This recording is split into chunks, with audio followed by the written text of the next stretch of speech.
Muy bien, vamos ahora a tener la lectura de la Santa Palabra del Señor.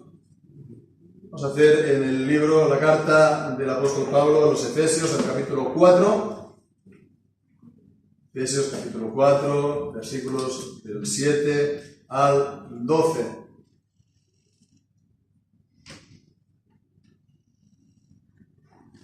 Y dice así, pues la palabra del Señor. Pero a cada uno de nosotros es dada la gracia conforme a la medida del don de Cristo. Por lo cual dice, subiendo a lo alto, llevó cautiva la cautividad y dio dones a los hombres. Y que subió, ¿qué es? Sino que también había descendido primero a las partes más bajas de la tierra. El que descendió es el mismo que también subió sobre todos los cielos para cumplir todas las cosas. Y él mismo dio a unos como apóstoles, y a otros como profetas, y a otros como evangelistas, y a otros como pastores y maestros, para perfeccionar a los santos, para la obra del ministerio, para la edificación del cuerpo de Cristo. Amén. Aquí que el Señor bendiga su santa palabra. En el último mensaje, pues continuamos viendo acerca de la unidad, que la Iglesia es una, lo veíamos por estos fundamentos que estuvimos considerando, un cuerpo, un espíritu, una esperanza, un Señor, una fe, un bautismo y un Dios y Padre que está sobre todas las cosas, etc. Los fundamentos de la unidad. En los primeros 3 versículos del capítulo habíamos visto este anhelo o este celo que hemos de tener también por esta unidad, ¿no? De guardar la unidad del cuerpo, de la congregación. En general también la Iglesia se tendría que observar esto. Y bien, ahora aparentemente se está dejando de hablar de la unidad, aparentemente, porque se pasa a hablar por una parte, los dones y por otra, los ministerios, ¿no? Pero después, a partir del 13, sigue hablando de la unidad, ¿no? Del crecimiento del cuerpo para la unidad, ¿no? Para la unidad que hasta que todos lleguemos a la unidad de la fe y del conocimiento, que dice el versículo 13, ¿no? Bien, pues entonces sigue hablando de esta unidad en el fondo. Lo que pasa es que nos viene a decir cómo esta unidad en el fondo es, ¿no? ¿Cómo es esta unidad en el fondo? Esta unidad no significa que todos seamos iguales, ¿no? Esta unidad no significa que todos seamos aquí estandarizados y que seamos todos, clones, ¿no? Como la ovejita Dolly, ¿no? Pues nosotros que somos también cristianos y ovejas del rebaño de la Grey, pues también unos clonados uno de otro, ¿no? Y que todas seamos ovejas clonadas a saber de quién, ¿no? El Papa o del pastor que toque o simplemente que se crea un estereotipo o un carácter que tiene que ser al final el que deba tener todos los cristianos, ¿no? Deben de tener todos los cristianos de una manera o de otra. Y esto no puede ser así porque ya de entrada somos todos distintos, ¿verdad? Hay gente que es más, retraída o más cerrada o más tímida. Hay gente que es más abierta, ¿no? Y bueno, pues eso a lo mejor pues, le viene bien para entablar conversación, para dar testimonio. Pero, si no es algo que sea pecado, ¿no? Ni uno es mejor que el otro, porque cada uno es como es. A veces se pone este estereotipo, a lo mejor, de persona abierta y muy divertida, ¿no? Y que ese es el modelo, y que si no, pues como que no andan bien las cosas, ¿no? Pero no tiene por qué ser así, ¿no? Porque todos tenemos, una manera de ser, todos tenemos, un trasfondo, todos tenemos un origen, ¿no? Unos vienen de un país, otros de otro, de un lugar, de un nivel, etc. Y después, todo el mundo tiene sus gustos, ¿no? Y su manera de ser. Ya lo dice el dicho, ¿no? Que en la variedad está el gusto, ¿no? En la variedad está el gusto. Y así entonces la Iglesia no tiene que estar promocionando solamente una manera de ser, un carácter, etcétera, etcétera. Pero aquí no se está hablando tan solo de maneras de ser, algo humano, ¿no? Sino más bien de la unidad que, como vimos la semana pasada, es espiritual. Está hablando de una unidad espiritual. Entonces, esta unidad de la Iglesia también es una unidad en la diversidad, en un sentido espiritual, Una diversidad espiritual, ¿no? Esto a lo mejor nos puede sonar, a lo mejor, esta idea un poco rara, extraña, ¿no? De entrada, pero bueno, no tiene nada en el fondo ni de extraño, ni raro, ni tampoco de peligroso, ¿no? ¿Qué significa esta unidad en la diversidad espiritual, la diversidad de la Iglesia? Pues aquí estos versículos nos dan dos ideas principales.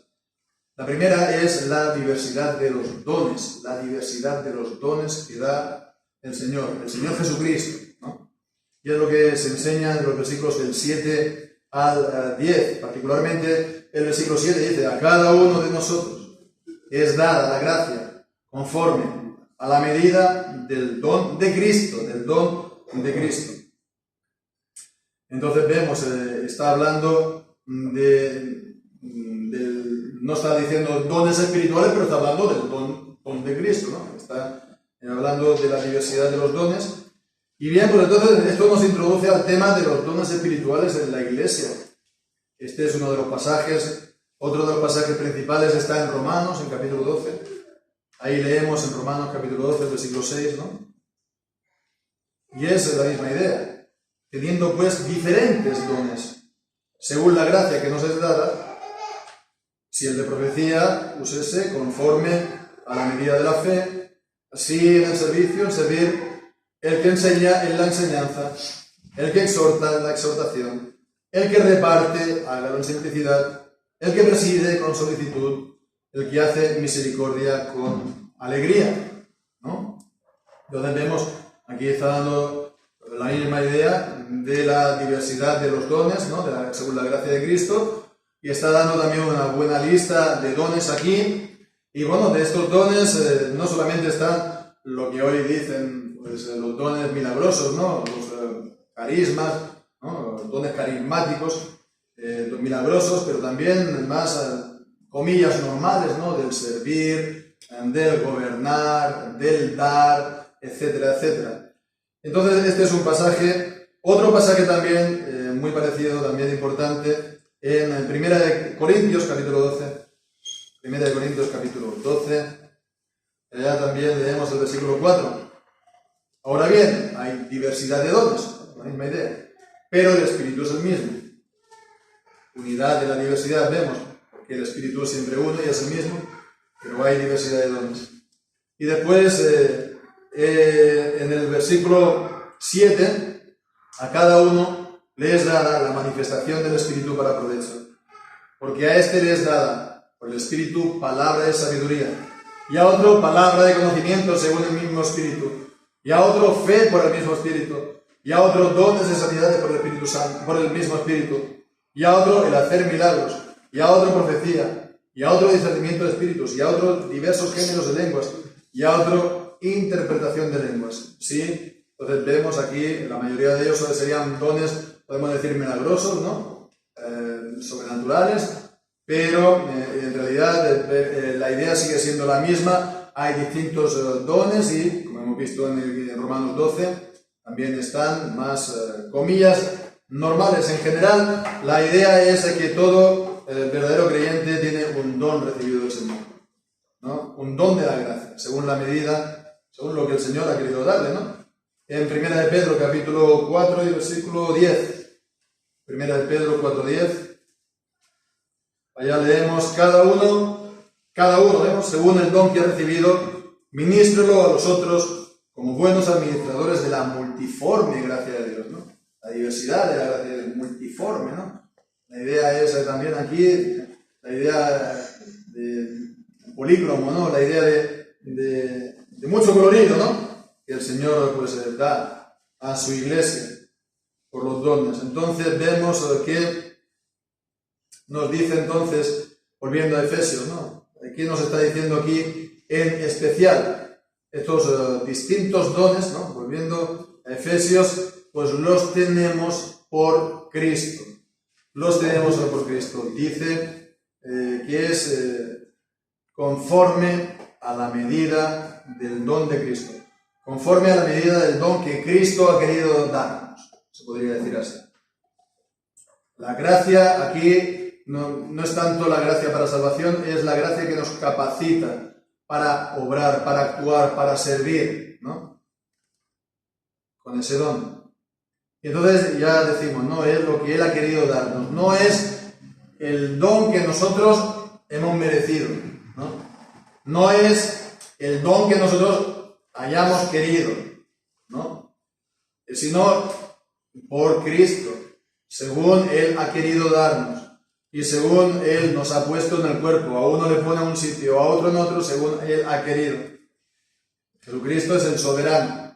Jesucristo es el que decide sobre nuestra vida y es el que hace según su voluntad. Y hemos de tener esto siempre presente.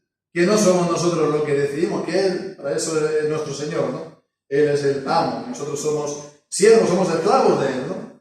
Pero vemos que en el versículo 8 al 10 se sigue hablando entonces de qué tienen que ver estos dones con Cristo, ¿no? La relación que ellos tienen con Cristo, y entonces aquí se está citando el Salmo 68. El Salmo 68, el Salmo de las armadas, ¿no? Levántate, Dios, y sean dispersados tus enemigos, ¿no? Y bien, está citando sobre todo aquí el versículo 18, lo podemos leer allá en Salmo 68, versículo 18. Dice, subiste a lo alto, cautivaste la cautividad, tomaste dones para los hombres y también para los rebeldes, para que habite entre ellos Dios. Tomaste dones para los hombres, y aquí vemos, dio dones a los hombres, ¿no? Subiendo los altos, cautiva la cautividad, y dio dones a los hombres. Es una cita, aunque vemos aquí, bueno, no es exactamente igual. Lo principal es que en el Salmo 78 está diciendo, tomaste dones, ¿no? Para los hombres, y en Efesios está diciendo que dio dones a los hombres. A ver, pues esto no es tampoco ningún error, ¿no? Aquí no hay tampoco ningún problema, porque tampoco quiero cansar estas cuestiones, ¿no? Y entrar en detalle, pero la palabra del verbo, el verbo en hebreo, en el Salmo 78, tanto puede significar lo uno como lo otro, ¿no? Por supuesto, si lo da Jesucristo es porque lo ha tomado, Él lo ha adquirido. ¿Lo ha adquirido cómo? Lo ha adquirido por medio de su encarnación, que es de lo que está aquí diciendo Efesios, ¿no? Subiendo a lo alto, llevó a cautivo la cautividad, dio dones a los hombres, versículo 9, y que subió, ¿qué es? Sino que también había descendido primero a las partes más bajas de la tierra. Aquí está hablando entonces de la encarnación del Hijo, de Jesucristo, que Él llegó en su estadio de humillación a lo más bajo, ¿no? Él se humilló hasta lo sumo, dice Filipenses capítulo 2, y murió una muerte de cruz, que es muerte de maldición, y fue puesto en un sepulcro. Y entonces vemos que Él descendió a lo más bajo, para después volver otra vez a ser levantado, a ser exaltado. Otra vez volvemos aquí a Efesios. El que descendió es el mismo que también subió. Su exaltación, dice, subió sobre todos los cielos para cumplir todas las cosas. ¿Qué es esto de cumplir todas estas cosas? Creo que aquí esto está en relación con lo que leíamos en capítulo 1, versículo 23, cuando habla de la iglesia, que es su cuerpo. La plenitud de aquel que llena todas las cosas en todos, ¿no? Cuando dice cumplir, también es una idea que está muy relacionada, ¿no? En el original, entonces, que Él cumplir para llenar, para realizar, para llevar a cabo todas las cosas, ¿no? entonces vemos, Él da estos dones para que los miembros de la Iglesia los pongan a su servicio, y de esa manera pues el cuerpo va creciendo y el cuerpo pues lo va llenando todas las cosas. Aquí también está la perspectiva de la restauración de todas las cosas de las que hablaron los profetas, que como enseña también Hechos capítulo 3. Pero en fin, vemos que sobre todo lo principal es que Cristo da a cada uno su don, lo hace de manera soberana, y por lo tanto es en vano que, bueno, pues uno diga, no, yo quiero ser como Él, ¿no?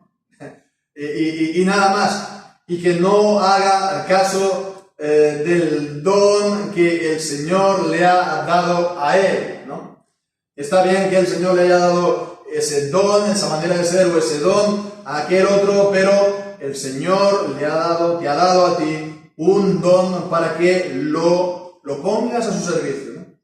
Y bueno, pues si te ha dado eso, el don tiene que brillar. No te ha dado esto para que lo pongas debajo de la cama y no se vea nada, sino lo pongas a su servicio.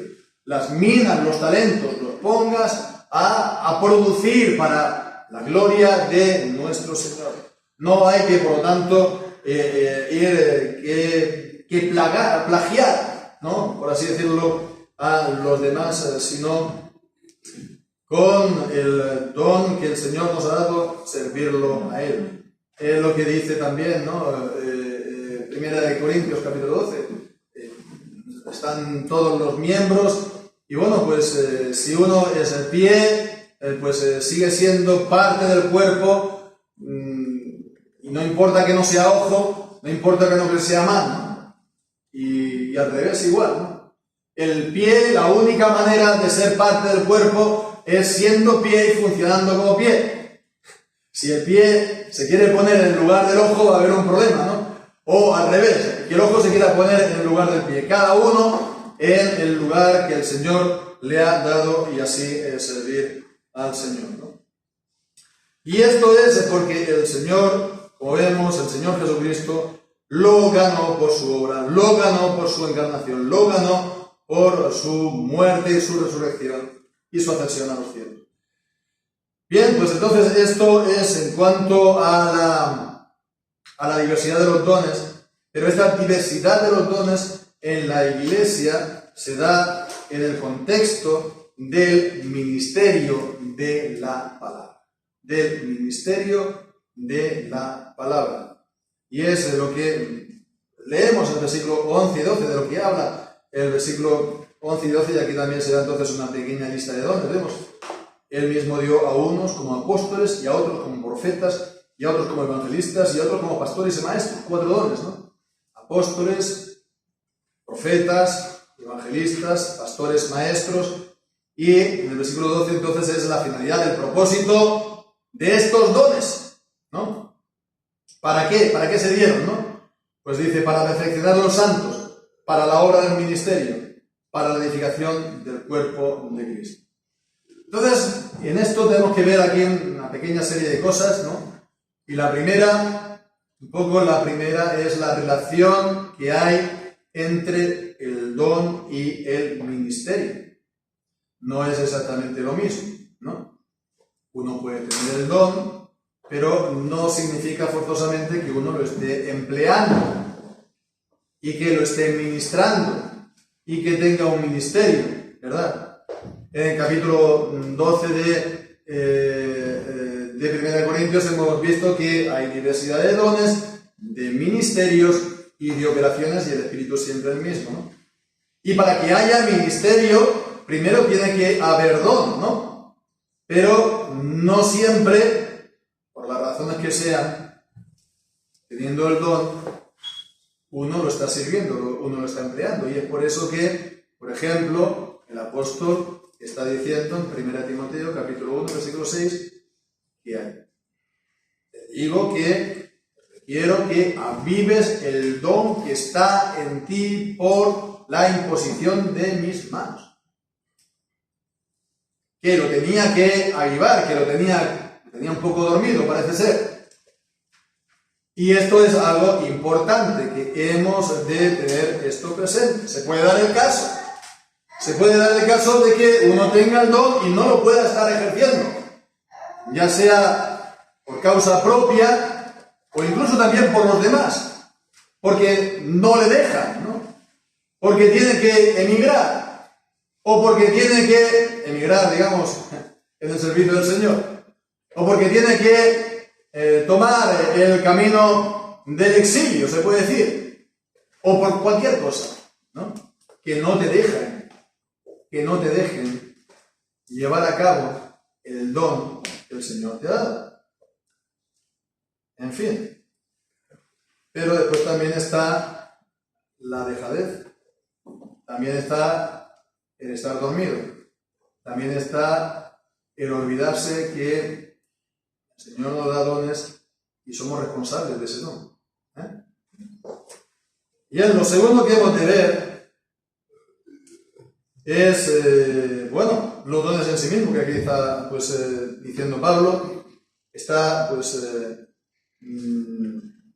dando 4. Y vemos que se están centrando todos estos dones en ministerios de la palabra. Esta es la gran diferencia, por ejemplo, con Romanos 12. Romanos 12 es más general y 1 Corintios 12 es sobre todo los dones, digamos, carismáticos, o los dones, digamos, sobrenaturales, ¿no? Pero aquí son ministerios de la palabra. Primeramente habla de los apóstoles, ¿no? Y los apóstoles, ya sabemos que son 12, los 12 apóstoles más el abortivo Pablo, ¿no? No hay más apóstoles en la Biblia, aunque ahora haya gente que dice, yo soy apóstol o la apóstola. No, solamente hubo 12 apóstoles porque ellos son el fundamento de la iglesia. Veíamos en Efesios capítulo 2, ¿verdad? Y que, para ser apóstol se tenía que cumplir una serie de requisitos, el haber sido elegido por el Señor, como también vemos en Hechos 1, haber estado con el Señor Jesús desde el día de su bautismo, y bien, haber sido de esta manera, comisionado para ser testigos de su resurrección y traer el mensaje del Evangelio a su iglesia. Y eso es lo que funda la iglesia. La palabra de los apóstoles. Primero ellos lo predicaron y después lo pusieron por escrito, ¿no? En los evangelios y también en las cartas, en las epístolas. Ellos entonces son el fundamento de la iglesia. Efesios 2, 20 dice que es el fundamento de los apóstoles y profetas. Y entonces vemos que aquí continúa también hablando de los profetas. Y estos profetas no está hablando de los profetas del Antiguo Testamento, de Isaías, Jeremías, etcétera, etcétera. Aquí está hablando de los profetas del Nuevo Testamento estilo Ágabo, que leemos en Hechos, ¿no? Y bien, es importante ver que es parecido, por una parte, apóstol y profeta, pero también es muy diferente, porque el apóstol, por así decirlo, era un don permanente. Hablaban y enseñaban y escribían por la inspiración del Espíritu Santo. Lo que ellos decían y lo que ellos escribían era palabra de Dios, era una inspiración permanente. Sin embargo, vemos que la inspiración de los profetas era algo más puntual. Ellos traían palabra de Dios, no era palabra humana. Hay, ya sabemos, historias, hay explicaciones, teorías acerca de los profetas del Nuevo Testamento, y como que es una palabra de Dios, pero en palabras de hombres, entonces tiene que estar discerniendo y viendo aquí, criando la paja de... No. Los profetas del Nuevo Testamento, en este sentido, son exactamente igual que los profetas del Antiguo Testamento. Hablaban por inspiración del Espíritu Santo, palabra verdadera, palabra de Dios. Lo que pasa es que era una palabra particular. No era una palabra general para enseñar, enseñar a toda la iglesia, en todas las épocas, en todas las edades, en todos los lugares. Era una palabra puntual que le daban a Pablo, le daban una palabra puntual a cada uno, para que actuara según la palabra de Dios. Y es por eso que no está recogido en las Escrituras, ¿no? En el Nuevo Testamento. Bien, eso eran los profetas. Y bueno, ya con la Biblia completa, bueno, pues ya tenemos todo lo que es necesario para que el hombre de Dios sea sabio para la salvación, ¿no? Para que sea perfecto, plenamente preparado para toda buena obra. Si tenemos la Escritura, bueno, pues lo único que tenemos que hacer es conocerla bien, leerla y conocerla bien. No solamente pues así de tanto en cuando y esporádicamente, ¿no? Y no sacar de ello fruto. Entonces están los apóstoles, que eran 12, y Pablo, los profetas, que ya se ha acabado. Después continúa hablando de los evangelistas. Y bien, pues en esto también sabemos que hay pues distintas opiniones hoy en día. Hay que decir de entrada que el don de evangelista no está explicado.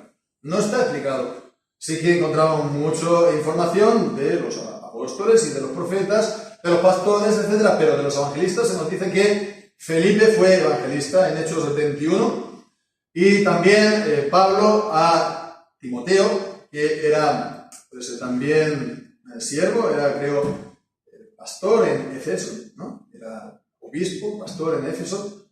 Entonces le dice que haz obra de evangelista. ¿Qué significa evangelista? Proclamar el evangelio. Proclamar el evangelio. Y bien, pues entonces vemos que hay que tener esto presente. ¿Continúa esto presente hoy en día? Muchas veces se dice que sí, y dice, no, yo tengo el don de evangelista, entonces yo voy por acá y voy predicando el evangelio, voy anunciando el evangelio, un poco a la manera de Felipe en Hechos 8, ¿no? Que se fue ahí a Samaria y estuvo predicando, sabemos, ¿no? También con mucho fruto, con mucho resultado.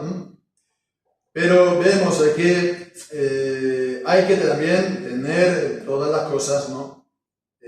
Hay que ver todo lo que nos dice la Escritura, porque Felipe era así, evangelista, pero también él era uno de los diáconos, por así decirlo, en Hechos 6, ¿verdad? Juntamente con Esteban, los que servían a las mesas, para que nos lo hicieran los apóstoles. Pero vemos que también Esteban hacía señales y prodigios, y también estaba evangelizando personalmente, se puede decir, a los helenistas. Y Felipe también estaba sirviendo a las mesas, pero también él estaba anunciando el evangelio. Entonces hay que tener presente esto, que Felipe era, por así decirlo, tenía un ministerio oficial en la iglesia, ¿verdad? Y sí, él predicó, y hubo mucho fruto, pero después, cuando ya hubo eso, ¿qué hizo? Informó a la iglesia de Jerusalén, y la iglesia de Jerusalén envió a Pedro y a Juan para, digamos, poner en orden o para edificar la iglesia allá en Samaria. Con lo cual él no actuó así de por libre. Él actuó juntamente con la iglesia, sometido, pues se puede decir, a la iglesia de Jerusalén. Y esto es también a tener en cuenta. Entonces, continúa este don o este ministerio. No tenemos, una vez más, aquí instrucciones para su mantenimiento. Si se quiere buscar analogías y decir, por analogía, aquellos que hoy en día están plantando iglesia, que están en obra misionera, que están evangelizando y que están plantando, fundando iglesias, pues podría ser el don de evangelista. No me voy aquí a oponer, pero hemos de pensar que, como Felipe, él no iba de por libre. Y también Timoteo, él era también pastor, era también oficial. Tenía que hacer obra de evangelista, pero no tenía que dejar su ministerio, ¿verdad? Y hacer, entonces, ya digo, se puede ver así, pero no es algo de por libre. En el fondo, tiene que estar en el contexto de la iglesia más general, visible, por supuesto. Y después, por último, los pastores y profetas, y a otros como pastores, he dicho pastores y profetas, pastores y maestros.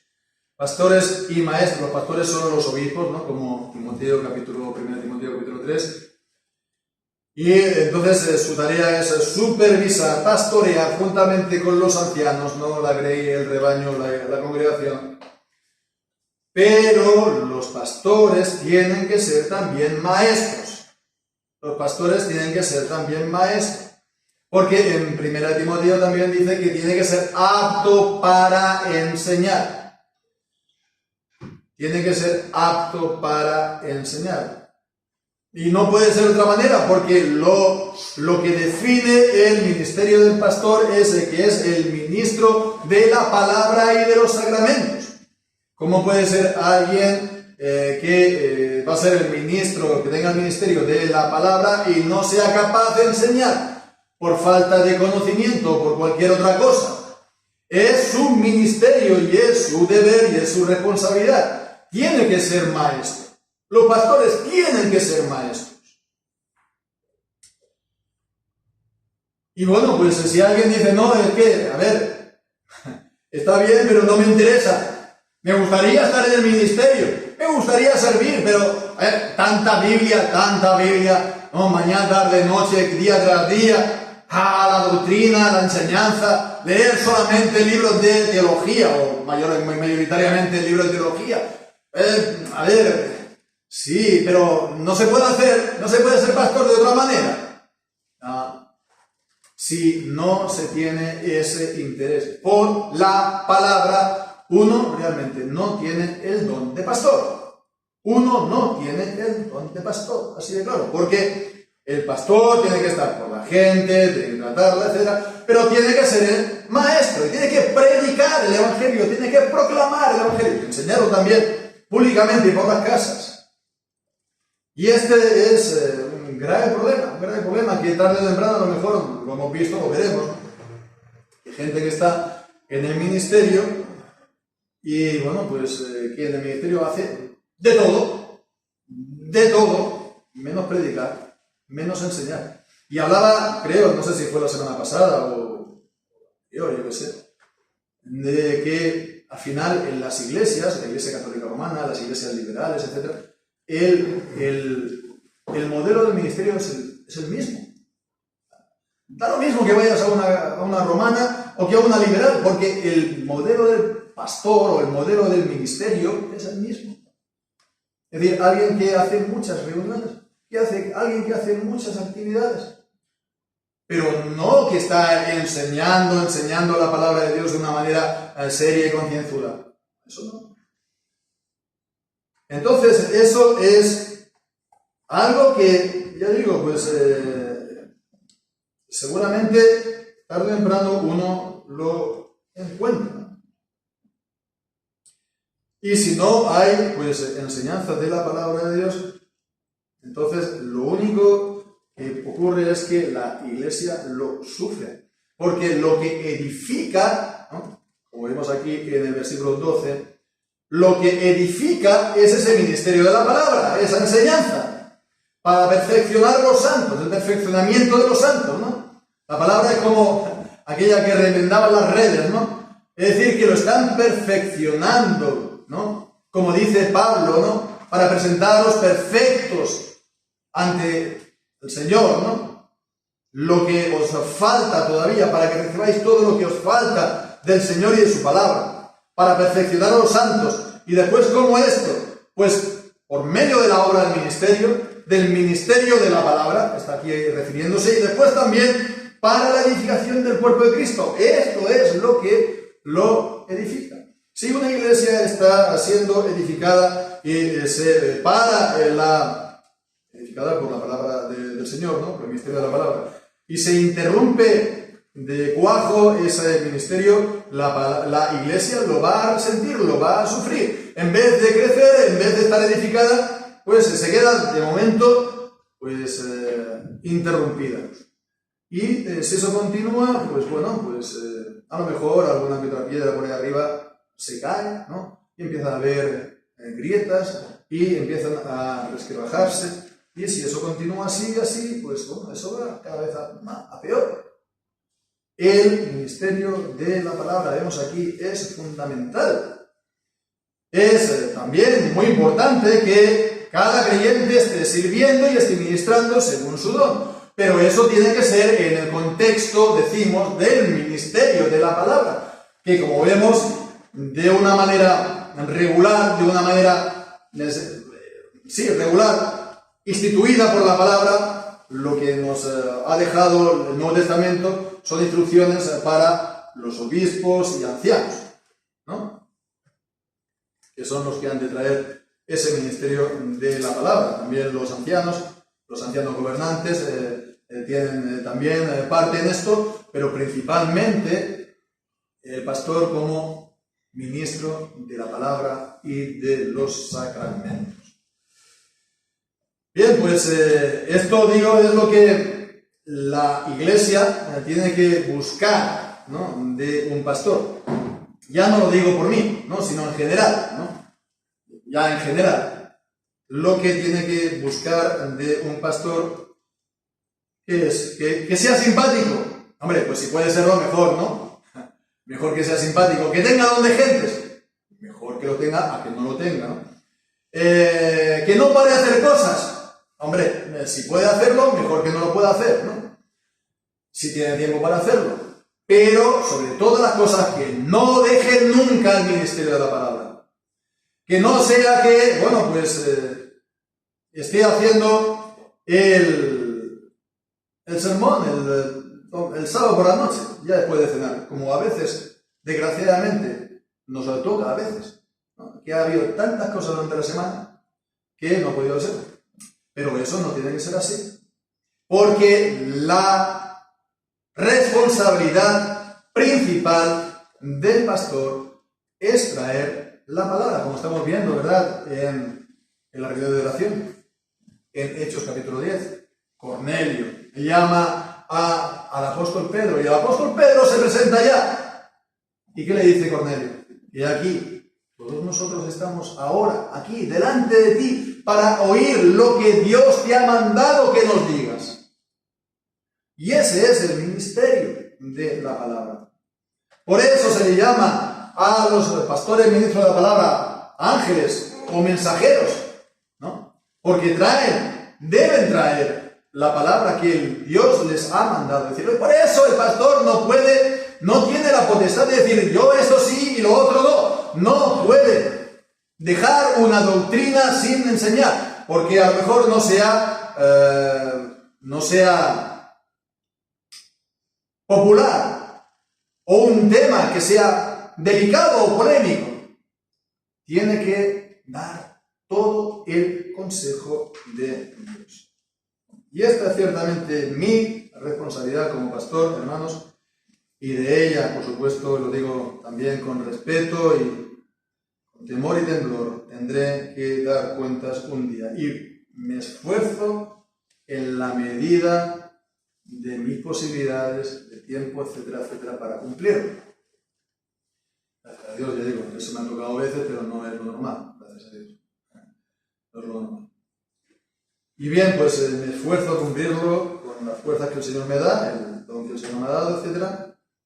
Ha habido tiempo en el que pues, estuvimos hibernando del ministerio, se puede decir, que estuvimos apartados, se puede decir también, o excluidos también, se puede decir, del ministerio. Gracias a Dios, el Señor nos ha mantenido el ministerio y seguimos dando entonces el ministerio de la palabra, con lo cual, mientras el Señor nos dé las fuerzas, aquí vamos a estar, aquí o el Señor, donde el Señor nos envíe, ¿no? O nos llame, trayendo su palabra.